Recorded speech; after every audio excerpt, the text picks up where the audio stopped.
কণ্ঠ সর্বদা সত্যের পথে। লোকসভা ভোটের ফল ঘোষণা হয়েছে চলতি মাসের 4ই জুন। আজ অর্থাৎ 25শে জুন রাজ্যের 24টি সাংসদ দিল্লির সংসদ ভবনে শপথ গ্রহণ করলেন।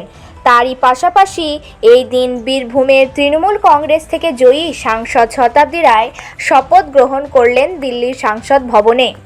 কি বললেন শোনাবো আপনাদের।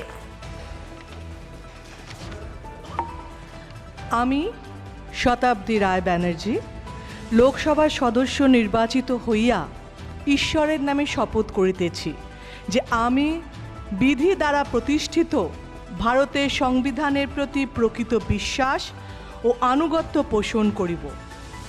আমি ভারতের সার্বভৌমিকত্ব ও সংহতি রক্ষা করিয়া চলিব এবং যে কর্তব্য ভার আমি গ্রহণ করিতে চলিয়াছি তাহা আমি বিশ্বস্তভাবে নির্বাহ করিব। জয় বাংলা, বীরভূমের জয় হোক, বাংলার জয় হোক।